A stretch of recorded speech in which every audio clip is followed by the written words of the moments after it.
It's good, YouTube. Quinn Wade coming to y'all with that instant basketball analysis on Analysis Playground, going live on there on YouTube. And we're going to talk about my Boston Celtics finally getting a win in this series against the New York Knicks.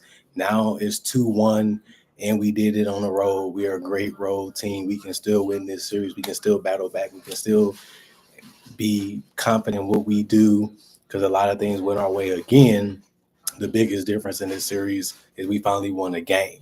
You got to give credit to the New York Knicks for fighting, staying in the game, trying to show that they're not going to give up anything easy and not make it a rollover type of series. We're trailing, we're behind, but they slap in the face, woke us up, and let us know that we have to do better and we need to do better. The biggest difference in this game was we just made shots. We got easy shots. We got good opportunities. We got good chances. It's just that we made more shots than we did in the other games, especially in the fourth quarter. The Knicks still didn't score well. They scored 93 points. They didn't even get 100. While the Celtics was able to show why they was up in the games because everything was going their way, but they just continued it. Even though the fourth quarter we only had 19 points posted there, we was able to hold them just to 23 because in the first quarter we won at 36-20, letting them know we're trying to come and get this win. We backed that up again in the second quarter where we won at 35-26, and then that third quarter we also won 25-24, and by then the game was out of reach and it was basically over. But the Knicks was able to battle a little bit with a 23-19 fourth quarter win for them. But other than that, Jason Tatum was 8 of 20 from the field, 5 of 9 from three, 1 of 1 from the free throw line. He took shots that was in rhythm. He took his time getting them off, and he was just more accurate tonight when it came from three, especially. And I just liked the looks that he got. 9 rebounds for him, one of those offensive, 7 assists, 2 steals, 3 turnovers for personal fouls, and a plus 23 and plus minus. He ended up getting 22 points. Al Horford, I like what he was doing, using that body, using his strength and still knocking down shots when they was open. That's the difference between the first two games and this one. He did it throughout the entire game. He was out there 6 of 9 from the field, 35 minutes, 3 of 4 from the 3 point line. He didn't get no free throws. Didn't need him tonight to get 15 points, 9 rebounds, 3 was offensive, 1 assist, 2 blocks, plus 12 and plus minus for him. Drew Holiday was 3 of 4 from the field, 2 of 3 from the 3 point line, 2 rebounds, 4 assists.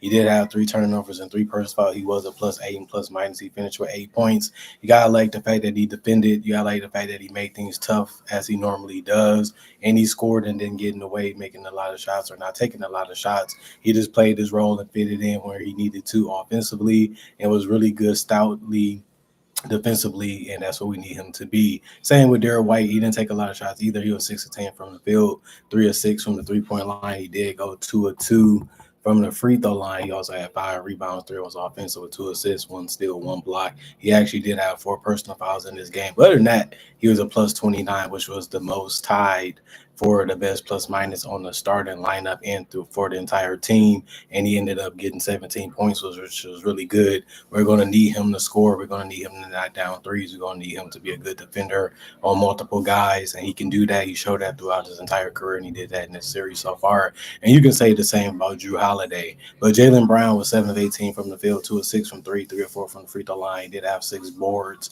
one of them being offensive with 5 assists, a steal, and a block, 2 turnovers, 3 personal fouls, a plus 29 also. And he finished with 19 points. Didn't have the most dominant game, didn't take over the game, but it wasn't really needed. He just needed to be in the right spots at the right time and just being prepared to really make a move that made sense, whether that was passing or scoring. And I feel like he made the right reads tonight, and he did miss some shots he should have made. And it just lets you know that we can play better, even though we did a good job tonight blowing them out. Baylor played 2 minutes. He was 0-1 from the field. He did have 1 rebound, and he was a -4 and plus minus with 0 points. Torrey Craig played 2 minutes. He ended up being a -4 and plus minus and do nothing else but that. Luke Cornett was 2 of 2 from the field, 2 of 2 from the free throw line. He finished with 6 and 2 rebounds. They all was offensive with a block. He did also have 4 personal fouls. He was plus 6 and plus minus. Kristaps Porzingis was 0 of 3 from the field and 0 of 2 from the 3 point line, 5 of 6 from the free throw line. He ended up finishing with 5 points, 4 rebounds, 2 assists, and 3 blocks and 5 personal fouls. A little sluggish, a little slow out there, but he still tried and did the best that he could. And he still did put points on the board by just not settling throughout the entire game. And you kind of got to like that, but you just want him to continue to be aggressive, use that size to his advantage as much as possible. Kata played 2 minutes. He didn't do anything but be a -4 plus minus. And the big guy, Peyton Pritchard, was the sixth man today and really helped save the day and keep us ahead. He was 8 of 16 from the field, 5 of 10 from three. Gotta love that. And also was 2 of 2 from the free throw line. He also had 4 rebounds. Two of them was offensive with 2 assists and a steal, 3 personal fouls, a +8 and plus minus. A great game for him. Just kept finding ways to get open, kept finding ways to score, and that's what we need him to be and need him to do. And he was able to do that at a high level tonight. Jordan Walsh, 2 minutes for him. He was a -4 and plus minus. The rest of the guys, Xavier Tillman and JD Davidson, did not play. Coach's decision. 40 of 83, 48% from the field, 20 of 40, 50% from three, 15 of 17, 88% from the free throw line, 12 offensive rebounds, 42 total, 23 assists, 6 steals, 8 blocks, 8 turnovers, and 26 personal fouls for my Celtics. We didn't play the greatest game. We didn't play a perfect game, but we executed the way we've been executing. We just was able to knock down more shots and play, the same type of defense that got us in the games and had us up big. We were just able to close it out, and that makes a difference because that's what we plan for, which is wins. First to four is what we're playing at, and we have to find a way to make up that ground and tie this series up and get back ahead of it and close out the Knicks, and that's the only goal we should be concerned about right now. But the Knicks did play a good game for some of it to some people, but they just couldn't get it together defensively, couldn't get it together offensively throughout the entire game, in my personal opinion. But Mikal Bridges, 38 minutes, 6 of 10 from the field, 0 of 2 from three. He had 3 rebounds, one of those offensive, 2 assists, 2 steals. He also had 2 turnovers and 2 personal fouls. He finished as a -19 and plus minus. He only had 12 points. And then OG Ananobi played 31 minutes. He was 1 of 6 from the field, 0 of 2 from three. That just can't happen if they're going to try to beat a team like the Celtics or any team that's a contender. He had 2 boards. They always offensive with an assist and a turnover. He was a -25 and plus minus. He only had 2 points. This probably was the worst playoff game/game of probably of his career. When they needed him and McHale to step up the most, they ended up squandering it. And you can say that Towns played bad. He was 5 of 18 from the field, 1 of 5 from three. But you gotta like the fact that he put his head up and kept it up and said, "I'm gonna bang it in the paint. I'm gonna be aggressive looking for my shot." And he was able to get granted free throws where he was 10 of 11 from the free throw line. 21 points for him, 15 rebounds, 5 of them was offensive. 1 turnover, 4 personal fouls, a -19 and plus minus. So yeah, he got 20 and 10, but he had to work for every single basket that he had to get to make those numbers be reality. But he still played a good game. Jalen Brunson, you're going to slow him down. You got to make things difficult, but he's going to figure out how to be great because he is a great player. 9 of 21 from the field, 3 of 8 from three, 6 of 7 from the free throw line. He ended up having the most points in the game tonight with 27. He also had 7 assists, 4 rebounds, one of those offensive with a steal, 4 turnovers, and 4 personal fouls. He was a -16 and plus minus. I like the how he tried to attack. I like the way he tried to score. And I like the fact that if he didn't have a good shot, he was able to find his teammates and actually help them make shots by giving them good looks. And he was able to get to the free throw line by using his brute force and good footwork like he normally does. Josh Hart didn't do much tonight, but he was 3 of 9 from the field, 0 of 3 from the 3-point line, 4 of 4 from the free throw line, 6 rebounds, one of those offensive with 3 assists. He did have 2 blocks, a turnover, and a personal foul. He's a -23 and plus minus. He did get in double figures with 10, but this is the type of game you would want more for him. But they was able to pay attention to him, stay on him, and try to knock out the extra possessions and the extra things that he can do to help the team not struggle as much. And that's credit to the Boston Celtics. Precious Lachua played 6 minutes. He was 3 of 4 from the field, 0 of 1 from the free throw line. He had 1 rebound, 1 personal foul. He was a -2 and plus minus with 6 points. Mitchell Robinson was 4 of 12 from the free throw line and 1 of 4 from the field. He had 6 points, 8 rebounds. 6 of them was offensive with an assist, a turnover, 3 personal fouls. He was a -3 and plus minus. I think that he has to step it up some other way because 12 free throws that he took and only be able to make 4 of them. That's a struggle right there. And that can be a big reason why they can lose this series because he is one of their better players and one of their players that can really create advantages for the Knicks, and that's what he does. But that man could not make a free throw or a field goal really to save his life tonight. Ariel, 2 minutes played, 1-1 from the field, 2 rebounds, +4 and plus minus 2 points. Cameron Payne, CP, 8 minutes, 1-3 from the field, 0-2 from three. 1 rebound, 2 assists, one personal foul, -4 and plus minus 2 points. Miles McBride played the most minutes with 20, 2 or 3 from the field, 1 or 2 from the 3 point line, 1 rebound, 1 turnover, -1 and plus minus 5 points. DeLon Wright, 3 minutes. He didn't do anything but be a -1 and plus minus because he didn't play that much time on the court. And then Landry Shamet, 0-1 from the field. It was a 3 point shot, -1 and plus minus for him. The rest of the guys did not play because of the decision. 32 of 80, 40% from the field, 5 of 25, 20% from three. They had some looks that they felt that they liked, and they had some that they forced. But it overall was a bad shoot night from three from them, and that actually hurted their field goal percentage too. 24 35, 68% from the free throw line, 17 offensive rebounds, 43 total. They ended up winning that battle. They also had 16 assists. They lost that battle. They had 3 steals. They usually get more than that. Didn't happen tonight, and they lost that battle to the Celtics. They also only had 2 blocks. The Celtics had 8. They lost that battle.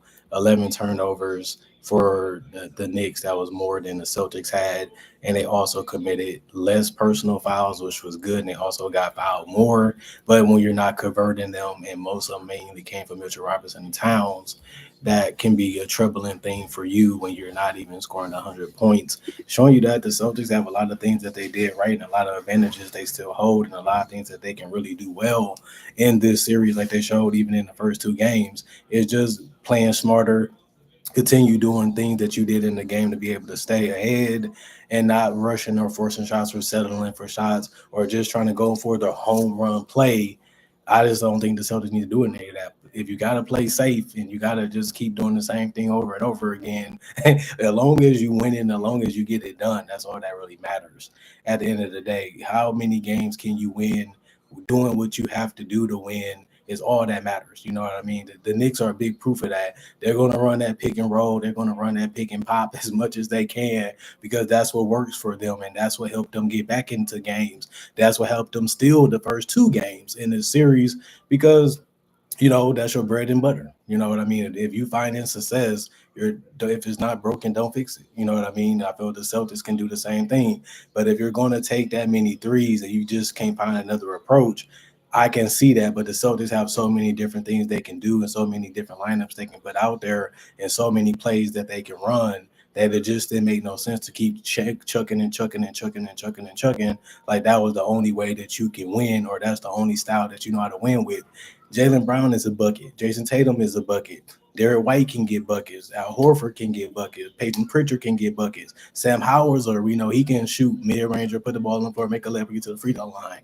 They ain't got to go crazy, but if you're up as much as you've been up by, you should be up 3-0 in this series. It's a humbling, smart thing to show them that you still got to work as hard as you think you have to be as great as you want to be. No shortcuts, no easy way out. No, it's just going to fall in your lap and everything going to be exactly what you think. These teams are playing for a championship just like you. You have to think like that. You have to approach it like that. You have to go out there and play like that each and every game, unless you ain't coming home with that championship this year. And this series have been a wake up call for them, a much needed wake up call, a slap in the face, a knockout punch. And the Knicks was the right team to do it because they feel like they got next up, and we still feel like it's our time, and we have to go out there and prove it by winning this series and coming back from an 0-2 deficit. And that should be the only goal that we have in our minds because it's reality for us right now, and we want to repeat as champions. And this is the toughest thing we have to endure, and now we have to play through it. Now we have to trust ourselves as teammates and as an organization, as a coaching staff to do it. And now we just got to see if they can get it done like they did tonight. Other than that, comment, like, subscribe, share, hit the notification bell for more. Yes, I am a Celtics fan, by the way. Comment, like, subscribe, and share. Hit the notification bell for more analysis. And if you're new to the channel, do conversation videos just like this and various NBA only topics. Also do breakdowns with real footage of legends, current legends, rookies, also future stars, and also mock drafts and draft coverage. So if you like that type of stuff, I got over 3,000 plus videos already on my channel that you can watch and enjoy. And also, I make videos every single day that I live, so you guys can enjoy the content that I make and look forward to something each and every day, because I'm going to try to give it to you when it comes to basketball. Other than that, thank y'all for watching. Thank y'all for supporting from day one to still to this day. Let's continue to try to make 2025 a better year than 2015. And on top of that, let's keep remembering that I got other things that I do besides NBA only content. Y'all can check out my social medias if y'all want to do that. That's on my channel. Also got my email address on my channel if y'all want to message me for whatever it is. That's on my channels too. Celtics fans, we're battling. We're not giving up. We're not quitting. We got to continue to motivate this team to push themselves to do better, because this championship is winnable, and we feel like we're just as good as the other team. We was one of the 3 teams that won 60 games this year, which means we are one of the best teams in this league, and we should not be settling for nothing less than a championship. That's my lecture, that's my speech, and that's how I feel. And we just needed the Knicks to slap us in the face and say we have to do more if we want to come home as champions again. And sometimes you got to have it happen this way, just so you can know you got so much work to put in to get to where you're trying to go. And the goal you need to get to is one of the toughest in the whole sports and all of sports. And that's going to be our hardest going to be to win this one this year. But I know we have enough talent and we have good coaching to get it done. So no excuses why we don't, just like last year. Other than that, I'm going for now. See you guys later with that Golden State Minnesota video coming up after this one, as that game is already on. And I'll see y'all with some more analysis. Hopefully, y'all ready to watch some for the rest of the day, for the rest of the week, for the rest of the year. We've been going hard the first 4 months. We've been doing good the 5th month of this year. So let's try to do it for the rest of the year. And other than that, y'all stay blessed up. I'm going for now. See y'all later today, hopefully, with more analysis. Peace.